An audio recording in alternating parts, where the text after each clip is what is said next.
So everyone of a certain age thinks Yul Brynner, thinks Charles Bronson. Now we have the new version. Very new, not too reverential, so not trying to remake it word for word, which I think is a good thing. Actually starts in a different place in the West, in America, late 1800s. You got a small town of farmers, and wouldn't you know it, there's a robber baron, and he and his sneaky sheriffs are trying to push those good townspeople off their land, because there's a gold mine. Always gold, there's summer. So there they are, there's the bad guys, but one brave lass, Haley Bennett, not Jennifer Lawrence, because that's the person I think it is every time I see her, but no, that's actually Haley Bennett playing Emma. She's the one that rounds up some bounty hunters, like Mr. Denzel, to fight back.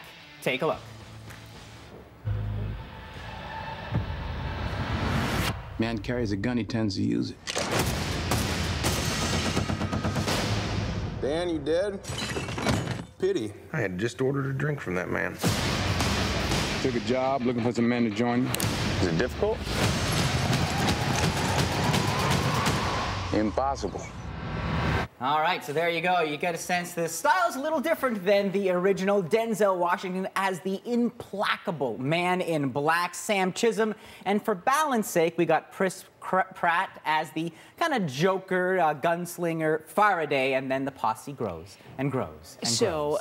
Denzel Washington as a cowboy in the saddle, that in and of itself is going to be enough to get some people into the theater, regardless of what you think of the performances. But talk about the performances. I want to talk about Chris Pratt, because I enjoy Chris Pratt. I like what he does, but I'm beginning to feel more and more that every time he makes a movie, it's basically Chris Pratt pretending to do something, pretending to be a space captain, pretending to fight dinosaurs, and here, pretending to be a cowboy. Now, don't get me wrong, nobody does Chris Pratt like Chris Pratt. He just nails that character, but it does feel rather predictable. Also not sure that kind of Joker fits into a Western that's supposed to take place in the 1800s, and next to the bottomless well of gravitas that is Denzel Washington, well, he looks like a kid playing dress-up. I found myself focusing on the ensemble, the smaller parts. Vincent D'Onofrio as Jack Horn, this Friar Tuck of the West, this mountain man with a high falsetto voice. Peter Sarsgaard as the dastardly villain, just oozing malevolence. Or Ethan Hawke as Goodnight Robichaux, the swaggering sharpshooter. Now, the director of this is Anton Fuqua. Now, that's interesting. He was last seen smashing my childhood memories of The Equalizer into bloody pulp with that R-rated film.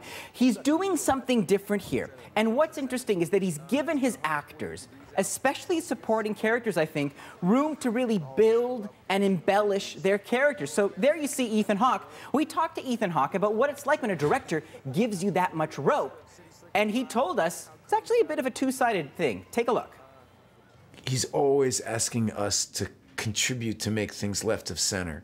What if you could do something different, letting us make up lines, letting us, it's hard sometimes because he's asking a lot of you, and sometimes he takes the ideas and sometimes he doesn't. So you have to kind of be egoless about it.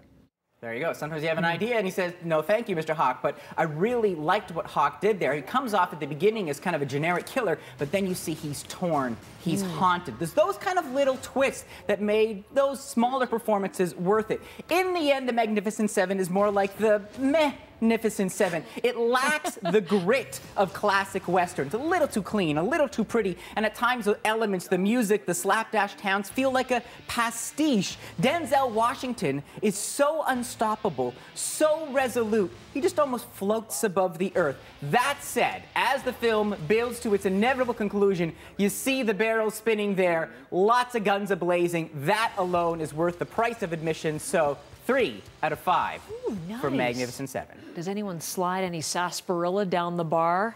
Not in this one. There's some, I think, noggins that go sliding down the bar, but not sarsaparilla. All right, 3 from Eli from that. Thank you, and we'll